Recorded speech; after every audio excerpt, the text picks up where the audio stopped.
Subhanallah, with all due respect sa ganitong klaseng mindset, ito rin ay mindset na galing sa West na feminism, na nagtatrabaho si lalaki, nagtatrabaho din si babae.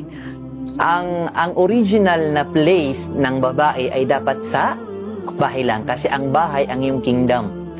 Yung king ba lumalabas sa kanyang kingdom? Pag lumabas ka, makukuha ng iba ang iyong kingdom.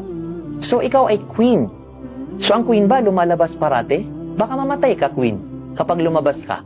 Subhanallah. So think of your house as your kingdom, and the king and the queen never go out from the kingdom unless it is very urgent and important. And providing, or what you call providing, is not an urgent thing. Kasi yung pananatili, we should know this. Ang pananatili ng babae sa kanyang bahay ay isang ibadah. La ilaha illallah.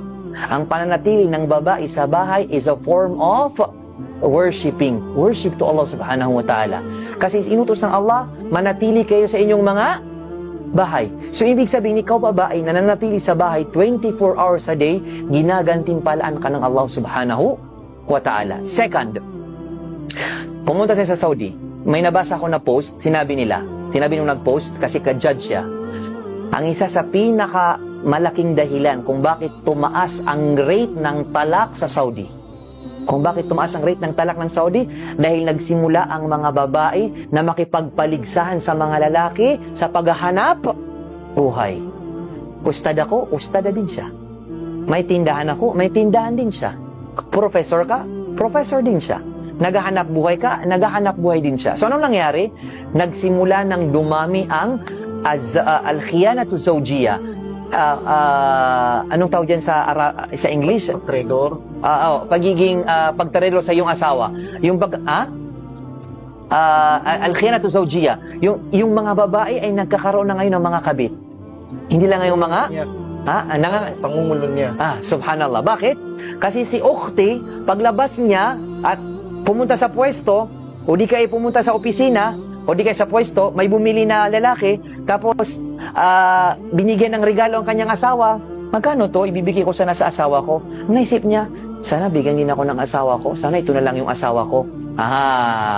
Ngayon, nagisimula na i-compare mo ang iyong asawa. May dumating sa opisina mo. Grabe, gwapo siya, no? Lagi nakayos ang kanyang buhok. Yung asawa ko parang binumbahan yung buhok niya. Dito na magsisimula na i-compare mo ang iyong asawa, yung asawa ko. Subhanallah. Because of the expose. Na-expose siya sa lahat ng mga lalaki. Kasi ito yung gusto ng syaitan. Lahat ng uri na pwedeng mag-away ang mga Muslim, gagawin niya. At dito rin yung mag-away yung mag-asawa. Ito yung uri. So ilan na ba yung narinig natin Hindi ko alam kung narinig nyo. Mayroon doon, hindi ko na alam saan, hindi ko sasabihin saan kasi baka mamaya hindi ako makauwi. Nahuli sila na ang babae may kadate na lalaki. What is worst? Ang babae may asawa. La ilaha illallah. Ka-office mate daw niya yung lalaki. Nakita nyo? So, saan nagsimula? To provide. Ang nangyari? Magsina. To expose myself to other men. Fala tattabi'u khutuwati syaitan. Wag niyong susundin ang mga apak ng syaitan. Kasi ang gusto ng syaitan, ilabas ang babae sa kanyang bahay, sa kanyang kingdom. At kapag sa oras na umapak ka sa labas, istashrafaki as-syaitan.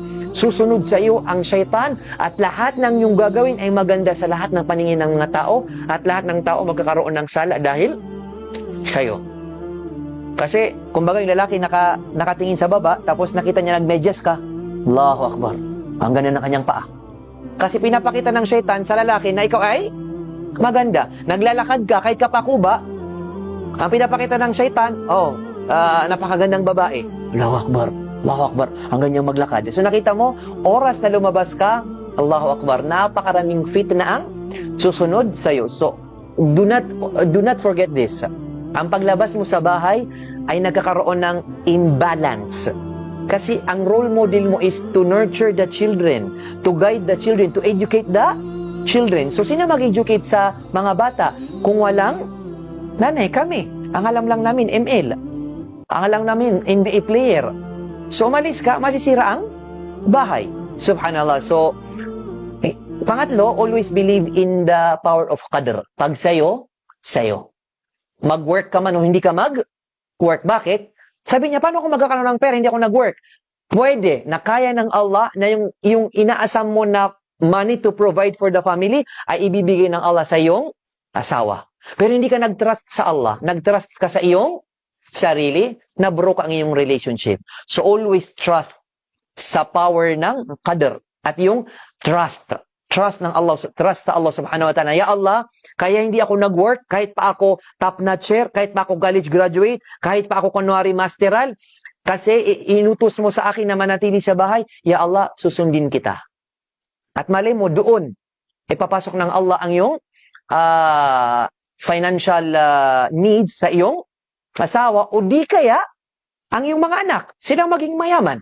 So always believe in the power of qadr. Believe in the power of qadr and trust in what Allah pleases Him. Wallahu a'lam. Napakahirap nitong paniwalaan, promise. Kasi sa atin, 1 plus 1, 2. Di ba? Pag may pera ako, may pera siya, malaki ang pera. Pag siya lang, konti ang pera. Pero pag itong pinapaniwala, napakahirap. But always believe in the power of qadr of Allah subhanahu wa ta'ala. Na ang sayo ay, sayo, don't ever think na siya na teacher, may sweldong 20, tapos ako, maasa lang ako sa 5K. No, no. You are pleasing Allah subhanahu wa ta'ala. Wallahu a'lam. Okay. So, siguro ay wala na tayong katanungan because ang oras din natin ay lumalagpas na. Okay. So, alhamdulillah, isang makabuluhang episode na naman po ang ating natapos ngayong araw. Alhamdulillah. At itong episode po natin ngayon ay hindi po ito isang paglaban sa panawagang karapatan para sa kababaihan.